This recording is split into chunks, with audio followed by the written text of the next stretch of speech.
ఆ యాత్రా స్థలంలో అనేక సంవత్సరాల నుంచి కఠోర తపస్సు చేస్తూ అనేక శారీరక బాధలను కూడా తట్టుకుంటూ చలి అనక వాననక ఎండనక అహోరాత్రాలు భగన్నామ స్మరణ చేస్తూ ఉండే అఘోరాలు, ఇతర భక్త పూజారులు, యోగులు, సిద్ధులు ఇలా ఎందరో మనకు దర్శనమిస్తారు.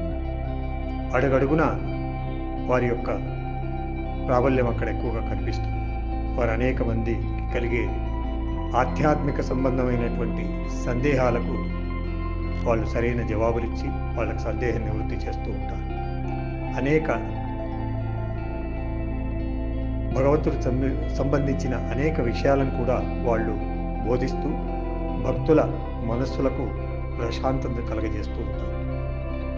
అందులో కొందరు స్వచ్ఛంగా లేకపోయినా చాలా మటుకు వారు భక్తిపరాయణులై ఒక క్రమబద్ధమైనటువంటి జీవితాన్ని గడుపుతూ తమ జీవితాలను కేవలం ఆ భగవంతుడికే అంకితం చేసి ఆ పుణ్యక్షేత్ర తీరాల్లో వాళ్ళ కాలం గడుపుతుంటారు.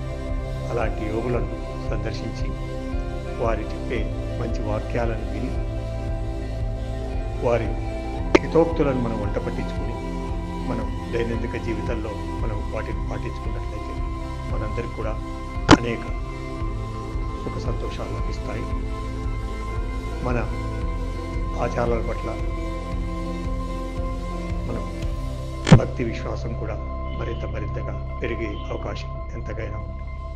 కాబట్టి ప్రతివారు తమ జీవితంలో ఎప్పుడో ఒక్కసారైనా ఈ పుణ్యక్షేత్రానికి వచ్చి అక్కడ స్నానం ఆచరించినట్లయితే అన్ని శుభాలు కలుగుతాయి. జయ శ్రీరామ్, జయ శ్రీరామ్.